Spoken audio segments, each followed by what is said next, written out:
Hey guys, and welcome to the Working Money Channel. The number of Bitcoin addresses with a balance greater of $1, $10, $100, and $1,000. There are now 40 million BTC addresses with balances greater than $1, which I mean isn't saying too much. The number of addresses with balances greater than 1, 10, 100, and 1,000 have increased by 16%, 18%, 23%, and 32% respectively year to date. So guys, what we're seeing here, Bitcoin addresses, people getting into Bitcoin. And I mean, if you're into Bitcoin, great. If you're not into Bitcoin, that kind of doesn't matter. The point is cryptocurrency curiosity. These are, low balances for Bitcoin. So these are obviously people who are just getting into crypto, probably don't really know too much about it and are, starting small with small balances, and they're opening up Bitcoin accounts. And guys, so now what we're seeing is that this number is growing. And as you guys can see, during the bull runs, we've seen these peaks occur. So 2018 was that big peak. At the end of 2017 and early 2018, we saw a spike here. Numbers went down during the bear market, and then we saw another spike up here in 2021, which was the most recent bull market, of course. And so Bitcoin wallet addresses, this correlates to bull markets. Obviously, when FOMO kicks in, more people are interested in Bitcoin. We've got the Bitcoin price right here hovering at around $26.2 at this moment in time. It's trading at about $26,228 per coin. The market really hasn't been that interesting as of late, I've got to admit. And so, it kind of is a happy accident that I'm starting my Patreon channel at this point, because I wanted you guys to be able to get into some of these trades, before the market really pops. So Bitcoin's trading right now 26,200 and, doing what it is supposed to be doing. An impulse pump followed by a cool down, a retracement, another impulse pump, cool down, and retracement. And even if we see Bitcoin go down, to 25,000, I've talked about this in the past, Bitcoin down to 25,000, that would not be unusual, but that should be followed by another impulse pump to the upside, which I would hope to see at around 34, 35,000, give or take, maybe coming down in and around here, falling, in and around this zone, in and around here, which would bring us butting up into this support level that we saw from back in January. So we're still waiting. We got to be patient with this market. Again, it is a good time to be getting into certain picks. And guys, I'm offering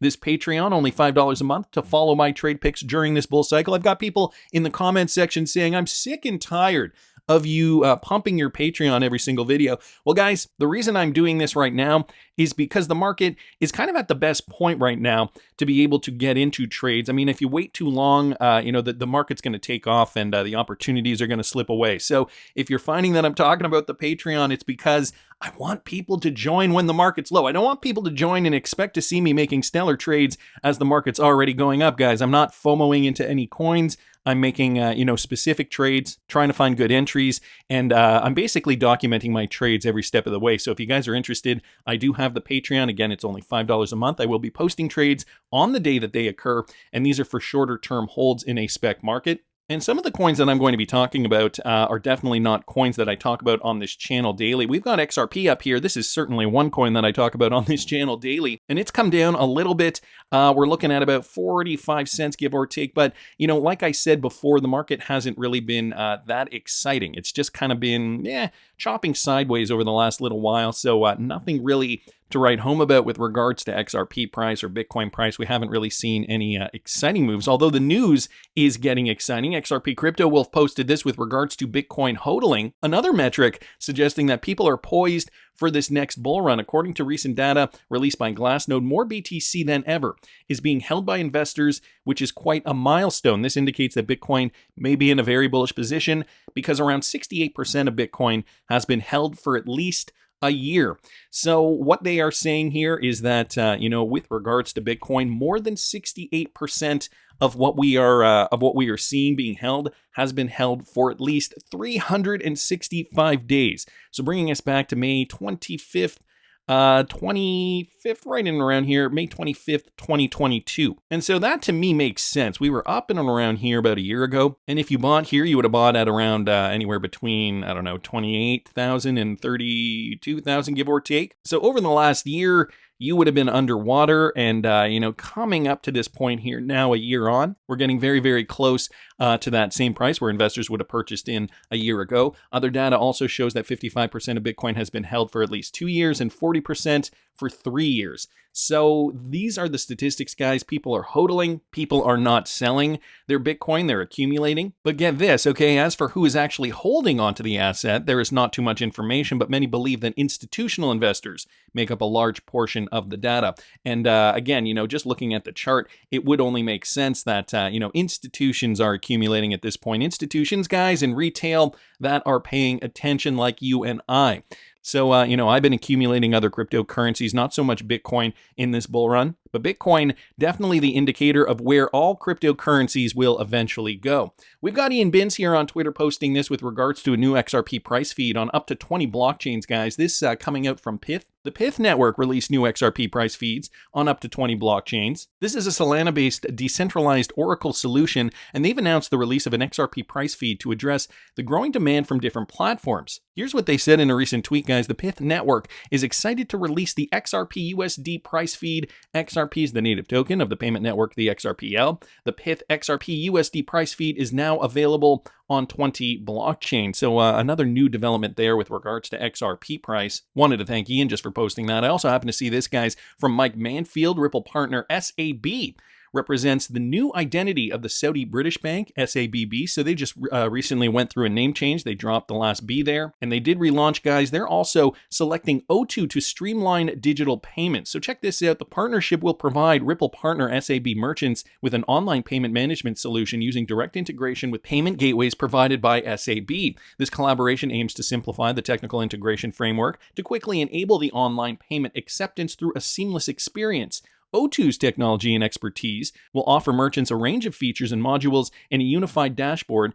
OPMS will incorporate integrated technology that adds and enables additional payment methods, such as express checkout and digital wallets introduced by the bank. So simplifying technical integration and optimizing user payment experience. This is what, a lot of these countries, a lot of these banks in these different countries around the world are looking for, to make a better experience for their customers. It's funny to think that, only 5-6 years ago, banking was very, very different. The SWIFT system, that antiquated system that we've been using for 40 years, just is not cutting it anymore. And, usher in the Great Reset, the beer flu, and everything is kind of up in the air right now. And now we're in that transition period where we're seeing a lot of these banks jumping on new technology, and RippleNet is certainly at the center of that. Yusuf Al-Rugaiba, a general manager of global liquidity and cash management at SAB, said the cooperation comes within the framework of our accelerated steps to implement the integrated digitalization strategy for the banking products and services that we provide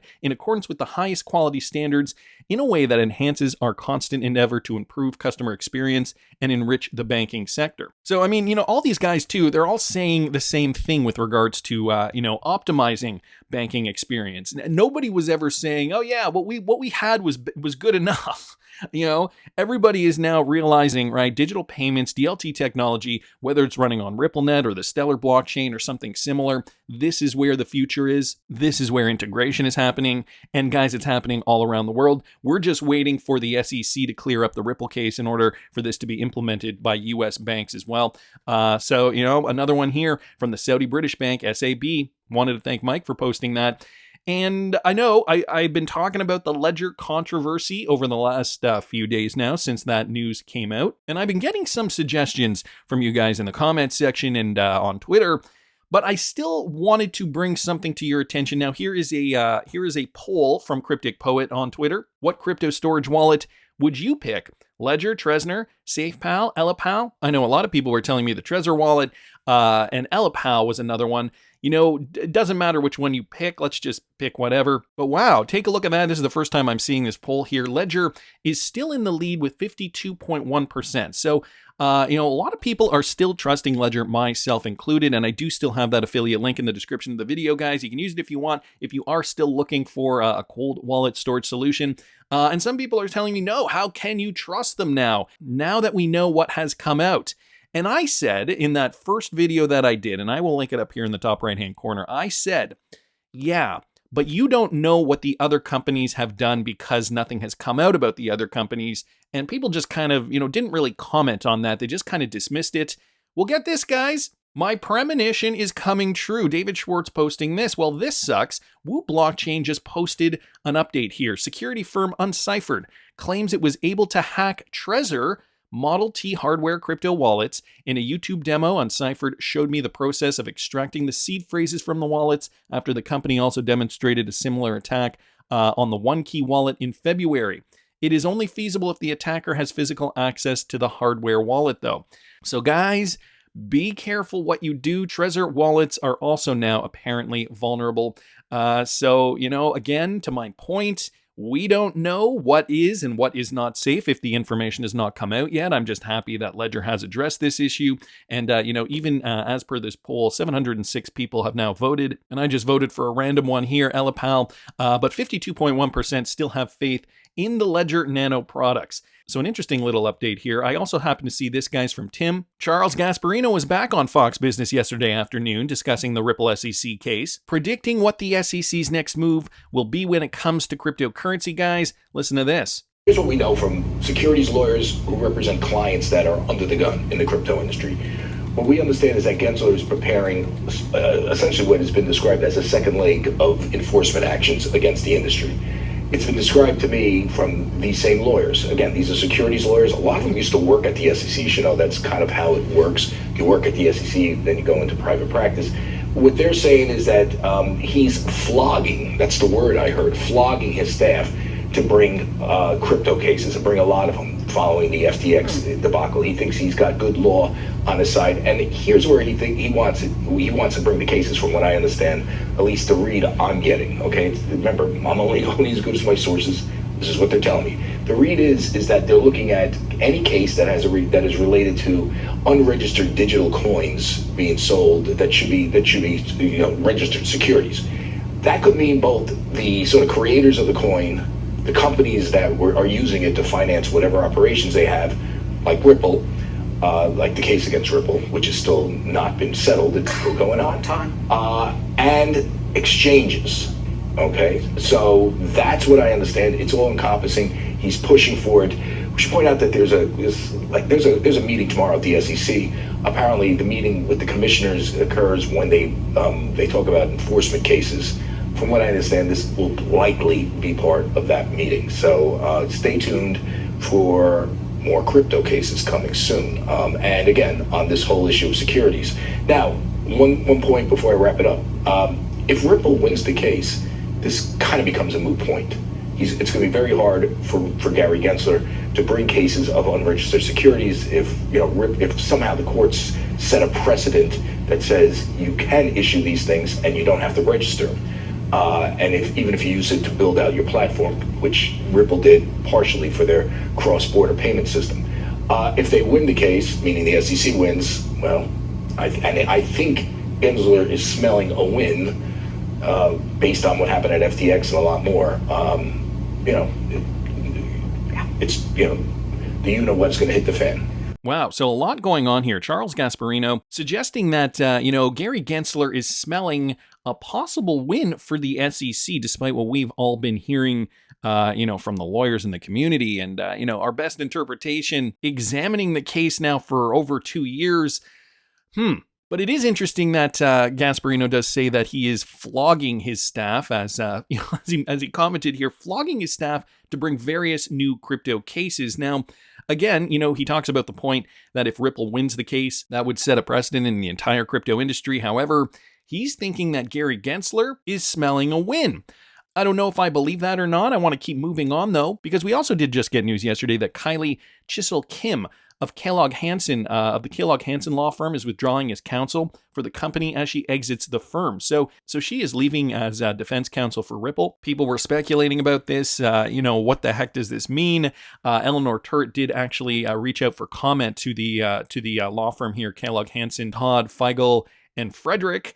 And they said no comment. So we don't actually have an official statement from the law firm. Chances are, though, I know somebody down here, it was Jesse Hines. The attorney is likely leaving to work for another firm. Probably not a big deal. So, over the last 2 years, we've seen a few lawyers come and go. This just happens to be another one. The Ripple SEC verdict is obviously on everybody's mind. Wheezy at Nerd Nation Unbox also posted this. A mini update here from Jeremy Hogan with regards to Judge Torres' decision, saying, she might wait for the Hinman docs before we actually see a final judgment. This was initiated by someone in the XRP community, Tim Franz, he called on the attention of pro-XRP lawyers to comment on whether Judge Torres' sealing order will determine when she will make a summary judgment decision.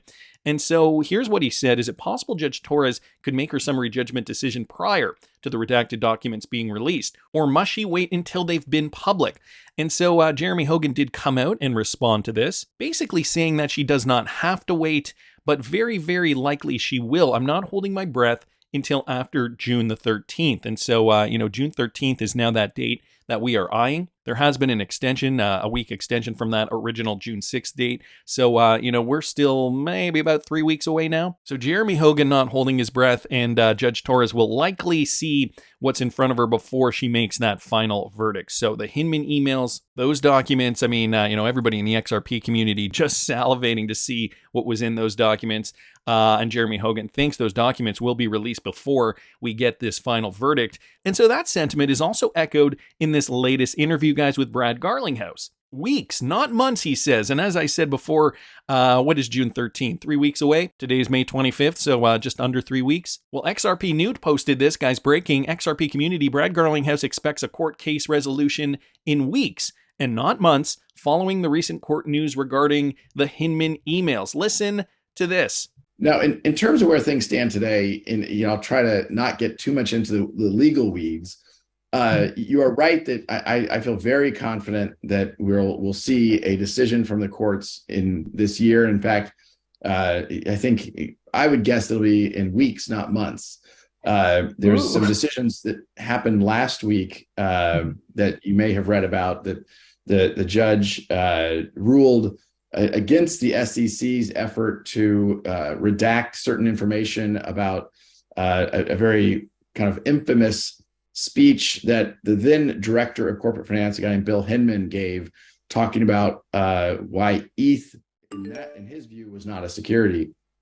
And the court just ruled last week that the notes and emails associated with that are going to be made public and should be public around June 13th. So I think that's a huge win for transparency. But what really calls out is there hasn't been clarity. And despite calls and demands from leaders across the crypto industry, we haven't seen that yet.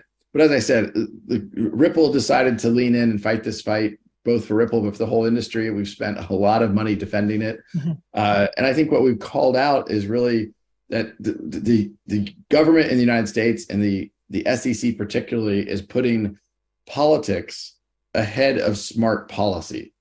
And because of that, you're seeing entrepreneurs go overseas. You're seeing companies like Ripple. Most of our hiring is non-US now. Most of our customers, as I mentioned, are non-US. And so I think it's kind of to be expected. So Ripple is hiring overseas, of course, because of where, how the SEC has laid this case out and how they have let it drag on for so long. But Brad Garlinghouse is confident weeks, not months. So I'm thinking he's thinking that June 13th date, similar to what Jeremy Hogan's saying here, we're going to get the documents June 13th. That is the deadline. Today is May the 25th, guys. So that's only about 3 weeks away, just under 3 weeks. And if you guys are interested in this interview here, I also received this tweet thread from SCB10X, and this was courtesy of Susan Anthony on Twitter. Next session in 5 minutes. So this is the interview here, guys. And also just a bit of a wrap up here, just adding some notes. 15 points that Brad Garlinghouse did talk about. A lot of the stuff is, stuff we already know. On-demand liquidity, Ripple's purchase of Medico, the topic of central bank digital currencies,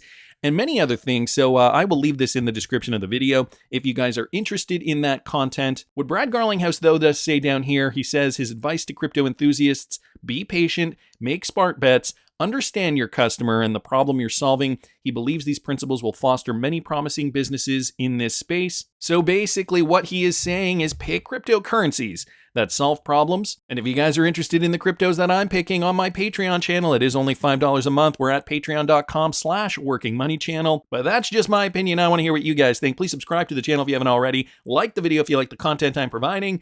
I always love hearing your comments. See you in the next one, guys.